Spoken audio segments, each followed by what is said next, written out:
Guys, कैसे हैं आप? उम्मीद करते हैं आप सब खैरियत से होंगे, खुश होंगे और हमारी दुआ है कि हम हमेशा खुश रहें, हंसते और मुस्कुराते रहें। मेरा नाम है रहमान अनवर और मैं हूं मोहम्मद और मैं हूं ज़फर इकबाल। और आज हम इस वीडियो पर रिएक्ट करने जा रहे हैं। इस वीडियो का टाइटल है हाउ के एल के आडवाणी सेव इंडिया। तो देखते हैं वीडियो। अगर वीडियो पसंद है वीडियो को लाइक, चैनल को सब्सक्राइब ज़रूर कीजिएगा। तो देखते हैं। अब आज भारतीय जनता पार्टी को एक पॉलिटिकल हैवीवेट की तरह जानते हैं। The NDA has won the election of 2014. Prime Minister Narendra Modi storming back to power, his party winning over 300 seats. Narendra Modi ने की है शानदार धमाकेदार वापसी। ऐसी वापसी की दशकों तक याद की जाएगी। With a clear win in 3 out of 4 state elections, India's ruling party, the Bharatiya Janata Party, has cemented its foothold on the national elections. आज हमने अपनी आंखों से 500 साल के बाद राम मंदिर की प्राण प्रतिष्ठा होते हुए भी देखी है।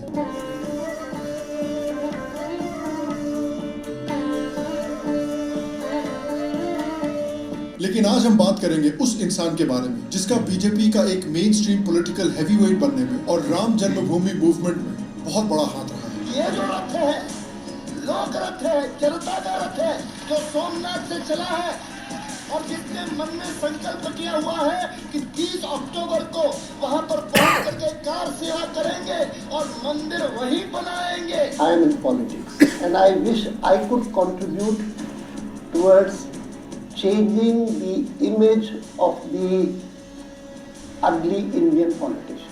But for all Indians, a grand mandir for Sri Ram at Ram Janmabhoomi has been a desire and mission. आदरणीय नेता लाल कृष्ण आडवाणी जी को भारत रत्न देने की घोषणा की है। ये है भारत के सबसे महान बेटों में से एक लाल कृष्ण आडवाणी की कहानी। हेलो, शाम शर्मा शो के इस एपिसोड में आपका बहुत बहुत स्वागत है। मैं हूं सेक्युलरिज्म का सीईओ और आप सबको एक सेक्युलर प्रणाम। तो इस बायोग्राफी सीरीज में हम बात करेंगे लाल कृष्ण आडवाणी जी की। आडवाणी जी का जन्म 1926 में अनडिवाइडेड इंडिया के कराची में हुआ था। वो बचपन से ही स्वामी विवेकानंद को अपना आदर्श मानते थे और इसीलिए बहुत छोटी सी उम्र में ही उनका अपने धर्म और अपने देश के प्रति बहुत सेवा भाव था। उन्होंने 14 साल की एज में ही आरएसएस को ज्वाइन किया था और काफी कम समय में आरएसएस के एक प्रचारक भी बन गए थे। उनके कार्यकाल के समय कराची में आरएसएस काफी इन्फ्लुएंशियल भी बन रहा था, लेकिन अनफॉर्चुनेटली उसी समय भारत का बंटवारा हो गया। Throughout this vast land, Hindus and Muslims seek safety in new surroundings. और पार्टीशन की वजह से आडवाणी जी का बहुत दिल टूटा था और पार्टीशन के हॉरर्स को देख के उन्होंने कसम खाई कि दोबारा कभी भी भारत के साथ ऐसी चीज नहीं होने देंगे। और भारत को और भारत की सोसाइटी को मजबूत और यूनाइटेड बनाने के लिए उन्होंने भारत में भी आरएसएस ज्वाइन किया। लेकिन आडवाणी जी पार्टीशन को देखकर और मुस्लिम लीग की इस्लामिक अलगाववाद को और एक्सट्रीमिज्म को देखकर इतना तो समझ गए थे कि अगर भारत को अगले पार्टीशन से बचाना है तो हिंदुत्व को सिर्फ सोसाइटी में ही नहीं बल्कि पॉलिटिक्स में भी सक्सेसफुल होना पड़ेगा। और इसीलिए कुछ सालों के बाद उन्होंने पॉलिटिकल आउटफिट जनसंघ को भी ज्वाइन किया। जनसंघ के प्रति उनकी ईमानदारी और उनका डेडिकेशन और उनका हार्ड वर्क देखकर future prime minister Atal Bihari Vajpayee भी बहुत इंप्रेस हुए थे। इसीलिए बहुत जल्द ही और बहुत कम समय में वो जनसंघ के भी एक बड़े लीडर बन गए। उनके रेपुटेशन और उनके काम की वजह से उन्हें 1973 में जनसंघ का अध्यक्ष बना दिया जाता है और उसके जल्द बाद ही इंडिया में एक बहुत बड़ी घटना होती है, इमरजेंसी। लोगों के सामने अब एक ऐसा नेशन होता है जिसकी डेमोक्रेसी पिंजरे में बंद तोते के समान रह जाती है। वो अपने फंडामेंटल राइट्स खो चुके होते हैं, प्रेस अपनी फ्रीडम खो चुकी होती है और कई नेता सलाखों के पीछे होते हैं जो देश की सिक्योरिटी के लिए थ्रेट है। इमरजेंसी के समय पे जनसंघ के कई बड़े लीडर्स को जेल में डाल दिया जाता है। आडवाणी जी को भी अरेस्ट किया गया था। आडवाणी जी ने दूसरे ऑपोजिशन लीडर्स के साथ मिलकर भारत की डेमोक्रेसी को प्रोटेक्ट करने के लिए इमरजेंसी के खिलाफ भी लड़ाई की थी और 1977 में जनसंघ ने दूसरे ऑपोजिशन दलों के साथ मिलकर जनता पार्टी बनाई। ये संगठन चुनाव के बाद जल्दी ही हम बना देंगे और जनता के सामने हम पेश करेंगे। और पहली बार कांग्रेस को नेशनल इलेक्शंस में हार का सामना करना पड़ा। The replacement after 30 years in power of India's Congress Party. The feeling grew that Mrs. Gandhi was incredibly out of touch with the masses with whom she'd always identified. ये युग परिवर्तनकारी संकेत हैं। जनता की ललक, आपकी आशाएं आकांक्षाएं अब मूर्त रूप ले रही हैं। मोरारजी देसाई की लीडरशिप में जनता सरकार में आडवाणी जी इंफॉर्मेशन और ब्रॉडकास्टिंग मिनिस्टर बनते हैं। ईश्वर की शपथ लेता हूँ कि मैं विधि द्वारा नए विधि द्वारा। लेकिन कुछ ही महीनों में इंटरनल डिसएग्रीमेंट्स की वजह से ये सरकार भी गिर जाती है। उसके बाद अटल जी और आडवाणी जी ने मिलकर 1980 में भारतीय जनता पार्टी का गठन किया। 6 अप्रैल 1980 को अटल बिहारी वाजपेयी तथा लालकृष्ण आडवाणी ने भारतीय जनता पार्टी की स्थापना की थी। 1977 में जनसंघ ने दूसरे ऑपोजिशन पार्टीज के साथ मिलकर इंदिरा गांधी की गवर्नमेंट के खिलाफ इलेक्टोरल जंग छेड़ी। भारतीय जनता पार्टी का मेन गोल था कि कांग्रेस के खिलाफ एक मजबूत नेशनलिस्टिक पॉलिटिकल अल्टरनेटिव डेवलप किया जाए और हिंदुत्व आइडियोलॉजी को फाइनली पॉलिटिकल आवाज दी जाए। और जिस समय पर ये पॉलिटिकल पार्टी कांग्रेस जैसे जगरनॉट से लड़ने की तैयारी कर रही थी, उसी समय पंजाब में बहुत खराब हालात भी चल रहे थे। आडवाणी जी ने पंजाब में बिगड़ते हुए हालातों के बारे में भी डिटेल में लिखा था। आडवाणी जी का मानना था कि अगर खालिस्तानी एक्सट्रीमिस्ट के खिलाफ इंदिरा गांधी की गवर्नमेंट ने शुरुआत में ही स्ट्रिक्ट एक्शन लिया होता तो 1980s की इंसर्जेंसी की हालत पंजाब में नहीं आती। और शायद आज जिस तरह से अमेरिका, ऑस्ट्रेलिया, यूके और कनाडा में खालिस्तानी प्रोपेगेंडा, एक्सट्रीमिज्म और सेपरेटिज्म फैल रहा है, शायद वो भी नहीं फैलता। 1984 में बीजेपी ने कांग्रेस के खिलाफ एक पहला बड़ा इलेक्शन लड़ा जिसमें उनकी सिर्फ 2 सीटें आई। साल 1980 में बनी भारतीय जनता पार्टी का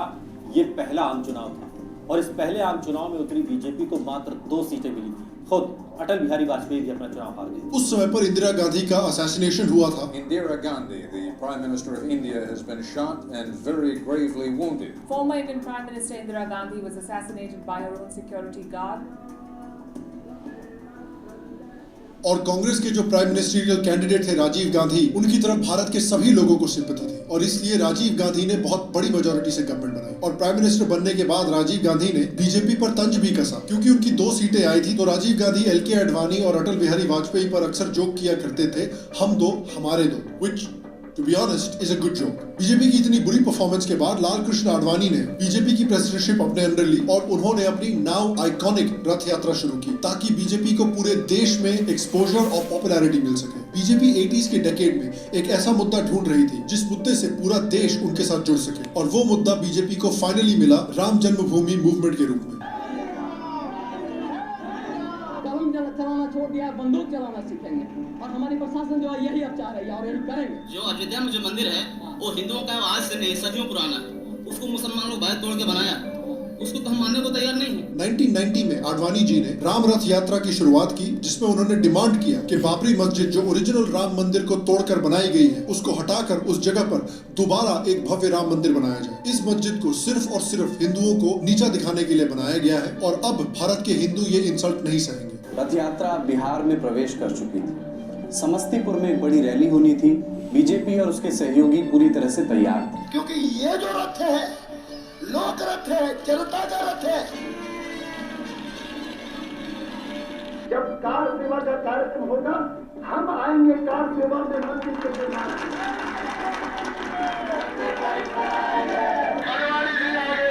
ये यात्रा काफी डेयरिंग थी क्योंकि ये यात्रा ऐसे समय पर निकाली गई थी जब भारत की लॉ एंड ऑर्डर की मशीनरी आज के समय से भी खराब थी। भारत में 8 दिन दंगे हुए करते थे, बड़े बड़े आतंकवादी अटैक्स भी इस डेकेड में हुए थे और ऐसे माहौल में आडवाणी जी ने भव्य और बड़ी बड़ी रथ यात्राएं निकाली थी। 1991 में आडवाणी जी ने एकता यात्रा नाम की भी एक रथ यात्रा निकाली थी जिसमें वो पूरे देश को यूनाइट करने की बात कर रहे थे। ये यात्रा उन्होंने श्रीनगर से स्टार्ट की थी। इस यात्रा का एक और मकसद था कि कश्मीरी हिंदुओं के साथ जो हो रहा है उसके बारे में पूरे देश को अवेयर करना। कश्मीर से कन्याकुमारी तक एकता यात्रा की। आडवाणी जी की प्रो नेशनलिज्म और प्रो हिंदुत्व के आइडियाज से उनको पूरे देश से सपोर्ट मिलने लगा। उन्होंने सोमनाथ से राम रथ यात्रा निकाली। इस यात्रा में नरेंद्र मोदी भी एज अ कार्यकर्ता शामिल हुए थे। 1990 में बिहार के समस्तीपुर में उस समय के चीफ मिनिस्टर लालू प्रसाद यादव ने आडवाणी जी की रथ यात्रा रोककर उन्हें गिरफ्तार भी किया था। आप भी गिरफ्तार कीजिए वरना मुलायम को इसका राजनीतिक लाभ मिल जाएगा। ऐसा है, ठीक है, आडवाणी जी को अभी गिरफ्तार करा दे रहे हैं। और लालू जी को तो आप जानते ही हैं, आडवाणी जी के रथ को रोका था। रथ सज धज के तैयार है जैसे अंतिम विदाई किसी को दिया जाता है। लेकिन इसका इफेक्ट बिल्कुल उल्टा पड़ा। इस गिरफ्तारी के बाद आडवाणी जी की पॉपुलैरिटी में और भी बड़ा जंप आया और इन बड़ी बड़ी रथ यात्राओं की वजह से बीजेपी की पॉपुलैरिटी भी बहुत बढ़ी। इनफैक्ट उनकी पॉपुलैरिटी इतनी बढ़ी कि 1984 में सिर्फ 2 सीटें आने के बाद 1996 के इलेक्शंस में बीजेपी सिंगल लार्जेस्ट पार्टी बन गई। हालांकि ये सरकार ज्यादा दिन नहीं चल पाई और 13 दिनों में ही गिर जाती है, लेकिन बीजेपी अब एक मेन स्ट्रीम पॉलिटिकल आउटफिट बन चुकी थी और एक लेजिटिमेट कांग्रेस पार्टी का ऑल्टरनेटिव बन चुकी थी। और 1998 में फिर से बीजेपी ने गवर्नमेंट बनाई और अटल बिहारी वाजपेयी जी को प्रधानमंत्री बनाया गया। इस परफॉर्मेंस के बाद 3 बार लगातार LK आडवाणी जी को बीजेपी के अध्यक्ष की तरह चुना गया। बीजेपी को 4 बार राज्यसभा के लिए और 5 बार लोकसभा के लिए भी चुना जाता है। मैं लाल कृष्ण आडवाणी जो लोकसभा का सदस्य निर्वाचित हुआ हूँ। मैं लाल कृष्ण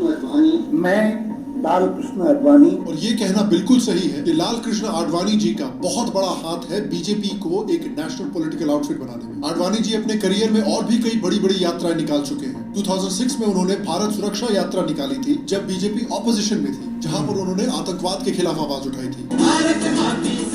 2 मई को लाल कृष्ण आडवाणी का रथ जयपुर पहुंचा। जयपुर में भी रथ का स्वागत करने के लिए अपार जनसमूह उमड़ पड़ा। 1997 में उन्होंने स्वर्ण जयंती रथ यात्रा भी निकाली थी, जिसमें आडवाणी जी इंडिया ने किस तरह से इंडिपेंडेंस के बाद डेवलप किया है उसको शोकेस करना चाहते थे। जन जागरण और देश के कोने कोने में राष्ट्र प्रेम के संदेश को पहुंचाने के लिए यात्रा के माध्यम का उपयोग किया। जब बीजेपी ने 1990s में गवर्नमेंट बनाई, उस समय भी LK आडवाणी जी उस गवर्नमेंट की कुछ सबसे बड़े डिसीजंस में इन्वॉल्व थे। LK आडवाणी जी जिन्होंने अपनी आंखों से पार्टीशन को होते हुए देखा था, उनका एक बड़ी प्रायोरिटी थी नेशनल सिक्योरिटी को तंदुरुस्त करना। बीजेपी गवर्नमेंट ने मॉडिफाइड पुलिस स्कीम को लॉन्च किया, जिसने पुलिस फोर्सेस को एडवांस वेपन्स, नई पुलिस बिल्डिंग्स, बेहतर पुलिस हाउसिंग और बेहतर कम्युनिकेशन डिवाइसेस अलॉट किए गए। जैसा कि मैंने कहा, ये ऐसा समय था जहां पर बहुत रेगुलरली भारत में आतंकवादी अटैक्स होते थे। मामला 22 दिसंबर साल 2000 का है, जब लश्कर-ए-तैयबा के आतंकियों ने लाल किले पर हमला कर दिया था। 2001 के संसद हमले में साजिश का दोषी था अफजल गुरु। इसलिए गवर्नमेंट ने प्रिवेंशन ऑफ टेररिज्म एक्ट 2002, जिसे पोटा भी कहा जाता है, उसे इंट्रोड्यूस किया गया था, जिसके इम्प्लीमेंटेशन के पीछे भी आडवाणी जी का बहुत बड़ा हाथ था। पोटा से अथॉरिटीज को पहले से ज्यादा पावर और फ्रीडम मिली टेररिज्म को काउंटर करने के लिए। National security council, national investigative agency और नेशनल डिजास्टर मैनेजमेंट अथॉरिटी जैसे इनिशिएटिव्स को भी बेहतर करने में आडवाणी जी ने एक मेजर रोल प्ले किया। क्रॉस बॉर्डर टेररिज्म को काउंटर करने के लिए भी कुछ स्टेप्स लिए गए। बॉर्डर्स पर हेवी फेंसिंग और एडवांस मॉनिटरिंग टेक्नोलॉजीज को भी इंट्रोड्यूस किया गया। और भी कई बड़े स्टेप्स थे, जैसे पोखरान 2 का सक्सेसफुल परीक्षण और इंडिया को एक न्यूक्लियर स्टेट बनाना, जिससे इंडिया की डिटेरेंस कैपेसिटी बेसिकली 100 गुना बढ़ गई। पोखरण में चाहे हमारी सेना में हो, चाहे वैज्ञानिकों में हो, चाहे इंजीनियर्स में हो, कोई बिकाऊ आदमी नहीं निकला। हमको ऐसा नहीं हुआ कि जो हमको जांच करनी पड़े कि कैसे पता लग गया लोगों को। अब जांच उनको करनी पड़ती है कि हमको कैसे पता नहीं लगा। हम परमाणु हथियारों का प्रयोग करने में पहल नहीं करेंगे। No first move. एटमी हथियार रक्षा के लिए भी हो सकते। उनके ही टेन्योर में भारत ने अपना पहला अग्नि मिसाइल और पृथ्वी मिसाइल का सक्सेसफुल टेस्ट भी किया। ब्रह्मोस सुपरसोनिक मिसाइल्स, तेजस एयरक्राफ्ट और अर्जुन जैसे हाईटेक टैंक भी इस समय पर टेस्ट किए गए। BSF, CISD, CRPF जैसे पैरामिलिट्री फोर्सेस का भी एक्सपेंशन किया गया इस समय पर। होम मिनिस्टर और डिप्टी PM की कैपेसिटी में उन्होंने दूसरे देशों का भी दौरा किया और अमेरिका जैसे देशों के साथ बेहतर रिलेशनशिप भी डेवलप की। U.S. businesses can begin selling nuclear fuel, technology, and reactors to India. The Senate voted to overturn the 3-decade ban on atomic trade with India on Wednesday. Civil nuclear समझौता भारत और America के बीच हो गया है, ऐसा ऐलान किया गया। The deal is done. जो रिलेशनशिप 80s और 90s के दशक में काफी खराब हो गई थी, और इस बेहतर रिलेशनशिप को फिर UPA की गवर्नमेंट ने भी आगे बढ़ाया जब इंडिया और US के बीच में ऐतिहासिक न्यूक्लियर डील साइन की गई। Advani ji article 370 abrogation, uniform civil code और NRC जैसे नेशनल इश्यूज पर भी काम करना चाहते थे, लेकिन अनफॉर्चुनेटली इनको इम्प्लीमेंट करने के पहले बीजेपी पावर से बाहर चली गई। इसीलिए जब 2019 में आर्टिकल 370 का कलंक भारत के माथे से परमानेंटली हटाया गया, तब उन्होंने पर्सनली मोदी गवर्नमेंट को धन्यवाद कहा था। लाल कृष्ण आडवाणी ने बहुत खुशी जाहिर की है। उन्होंने प्रधानमंत्री नरेंद्र मोदी को और गृह मंत्री अमित शाह को कांग्रेचुलेट किया है। आडवाणी जी का इतने सारे डेकेड्स का करियर रहा है और इतने बड़े करियर में अप्स एंड डाउन्स तो होते ही हैं। उनके करियर में कुछ बड़ी कंट्रोवर्सीज भी हुई थी। 1996 में जनरल इलेक्शन से ठीक पहले कांग्रेस गवर्नमेंट ने LK आडवाणी के ऊपर हवाला के चार्जेस लगाकर उनकी इमेज खराब करने की कोशिश की थी। चार्जेस लगते ही आडवाणी जी ने पॉलिटिक्स से ब्रेक लिया था और इस केस को हाई कोर्ट में चैलेंज किया, लड़ा और जीता। 2005 में LK आडवाणी जी पाकिस्तान जाते हैं, जहां पर उन्होंने जिन्ना की कब्र पर चादर चढ़ाई और मोहम्मद अली जिन्ना को एक सेक्युलर लीडर भी कहा था, जिस स्टेटमेंट की वजह से बहुत बड़ी कंट्रोवर्सी हुई इंडिया में। उप प्रधानमंत्री लाल कृष्ण आडवाणी ने आज तक को दिए एक एक्सक्लूसिव इंटरव्यू में साफ कर दिया है कि उन्हें जिन्ना को देशभक्त करार देने के अपने बयान पर कोई अफसोस नहीं है। उनको अपने खुद की पार्टी से बहुत क्रिटिसिज्म सहना पड़ा, उनके सपोर्टर से भी बहुत क्रिटिसिज्म सहना पड़ा।